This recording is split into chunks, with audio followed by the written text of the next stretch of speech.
Hi, so I have a question today specifically about my gender specialty. So I'm a gender specialist, which means that part of my specialty is working with transgender individuals or non-binary, genderqueer, even folks who are exploring their gender, questioning their gender, all of those things.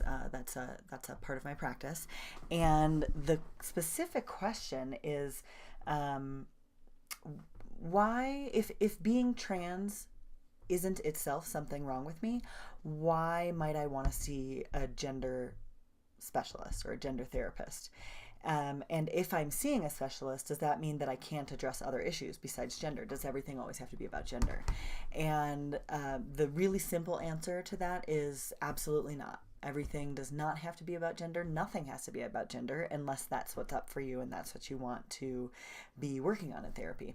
Now, I imagine that there may be some gender specialists out there who specifically work just on some aspect of the transition, meaning you really do go to them only for the gender transition piece, whether that's letters of support, the gatekeeping, so to speak.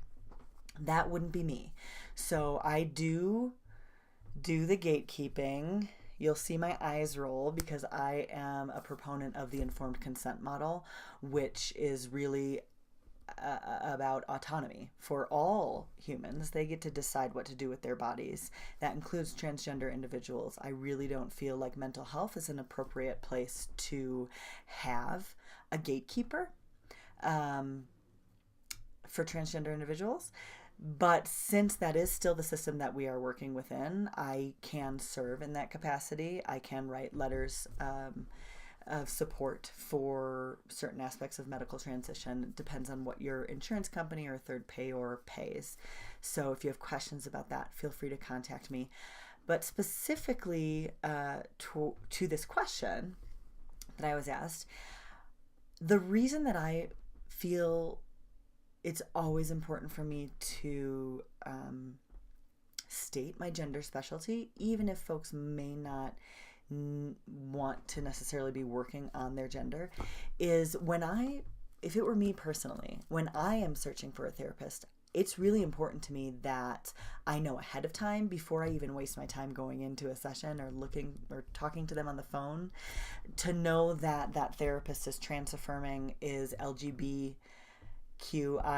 affirming, even if the reason that I'm going to see a therapist doesn't have anything to do with my involvement in any of those letters, right?